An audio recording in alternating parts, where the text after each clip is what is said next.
Hello, adventurers! My name is Chance. Welcome to my Spellbook, and thank you so much for tuning into the third episode of the Elven Subraces, and subsequently the second episode of the Eladrin, if you want to look at it that way. We're going to be talking about the Winter Eladrin today. The season of which it represents is described as the season of contemplation and dolor, where the vibrant energy of the world slumbers. Basically, you're one chill dude. At least more than likely. If there is such a thing as an evil Eladrin, it would probably have to be the winter, I'd imagine. I mean, maybe summer could be considered evil in some sense, but they're usually just chaotic. But in any case, yeah, here we are with the Winter Eladrin found in Mordenkainen's Tome of Foes. If you're not super familiar with what the Eladrin are, they're essentially elves that are native to the Feywild. They have a really weird and interesting history. Highly recommend getting Mordenkainen's Tome of Foes if you're a lore enthusiast. This isn't a lore channel, sadly, and to be honest, there are dozens and dozens of videos that talk about the Eladrin and how they relate to the elves and the D&D universe as a whole. Long story short, they're kind of like the OG elves, or at least close to what the OG elves were.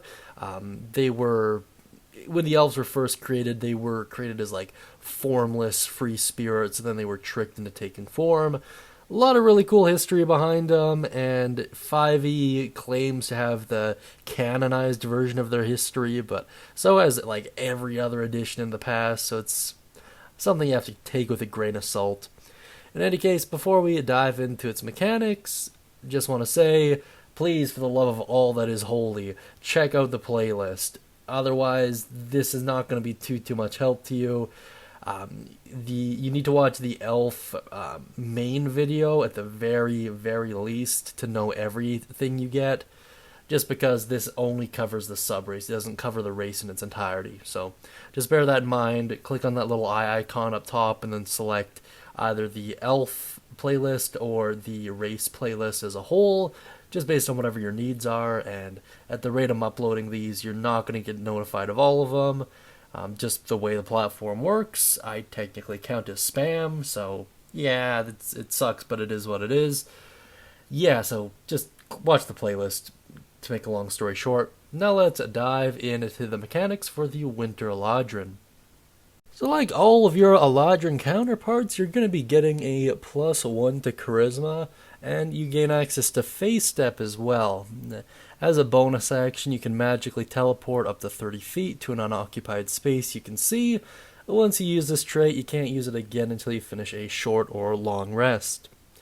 Something I want to make super clear, I went over it in the autumn video, and I'm going to have to go over it with every video.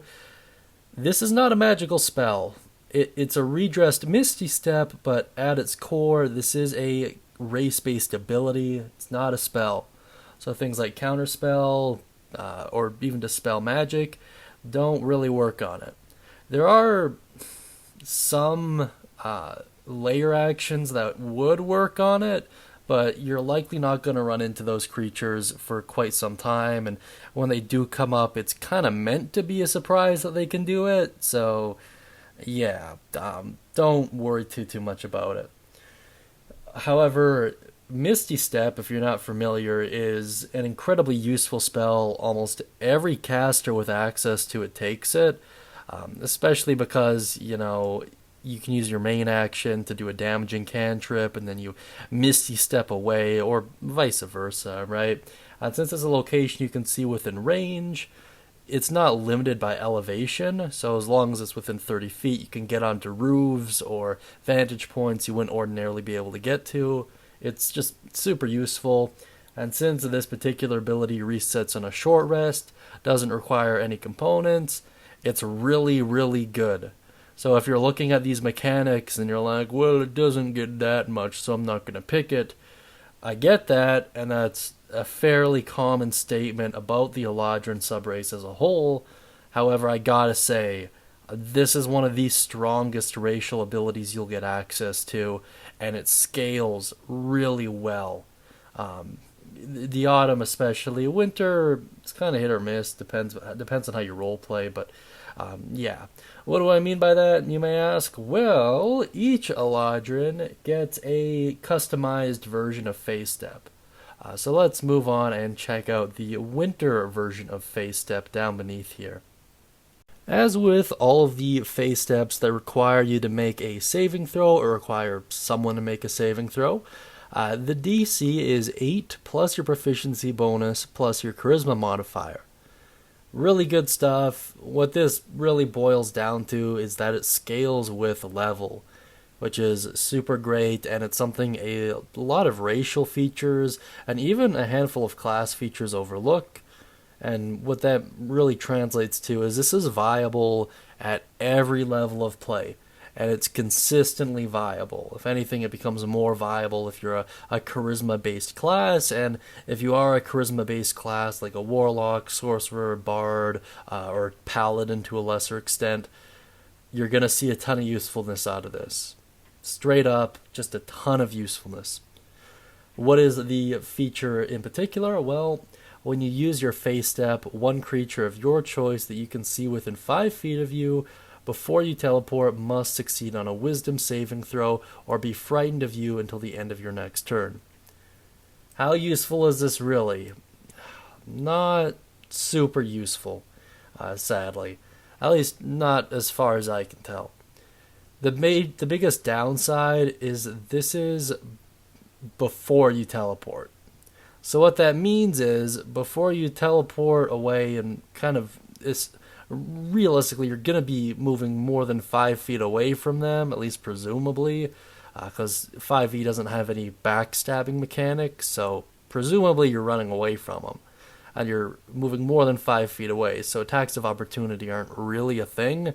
And the frightened condition is really super beneficial when you're closer up to them.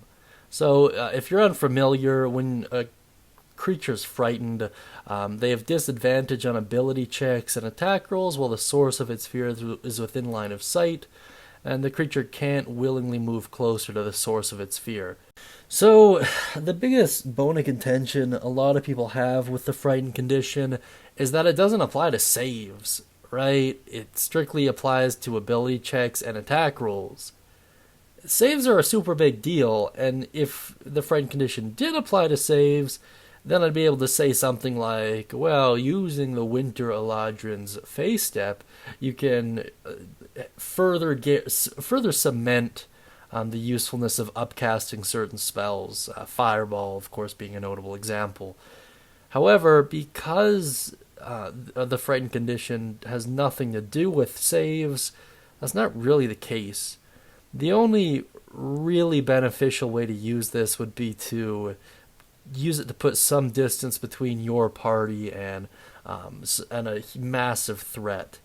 But that would, of course, imply that massive threat would have to fail the wisdom save. So there's a lot of things that could possibly go wrong, and the frightened condition is really best used when it applies to multiple foes simultaneously. If it's just one, and it's only lasting for one round, I don't know. Maybe I'm looking at this the wrong way. Maybe I'm completely off the mark. But between the kind of shortfalls of the frightened condition and the fact that the radius applies before you cast it, I don't know. It's just one of those things where I'm like, well, very niche. Very niche is probably the best way to put it. Now let's get over to my personal thoughts.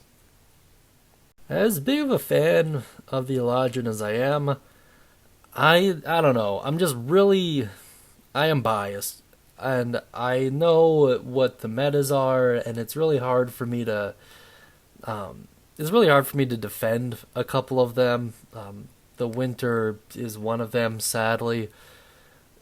The frightened condition's interesting, and I suppose there's a ton of roleplay opportunity for it now that I'm actually thinking about it, like might provide an advantage on intimidation checks, stuff like that, or might be an interesting way to sabotage someone, stuff like that. But when compared to the Autumn Eladrin in particular, It can apply to more than one foe, and they deal with the charmed condition. So, almost everyone would agree that the charmed condition is substantially better than frightened, and their conditional effect applies for a full minute. So, I don't know. Once again, maybe I'm missing something. I don't think that I am. However, maybe, I don't know, maybe you disagree. If you do, I welcome it. Let me know what your thoughts are down beneath. Be sure to mention any thoughts, questions, comments, or concerns you have regarding the Winter Eladrin. And if you'd like to get access to a free one-shot, check out the Guild Hall and use code WELCOME to get yours. And yeah, just make sure you're watching the playlist, or you're not going to be getting the full benefit out of this. Sad, but it's kind of the way it is, and it's the way I had to do it as well, love it or hate it. But yeah, I don't know, just got to keep the channel consistent. That being said, I hope you all have a great day, and as always, happy adventuring.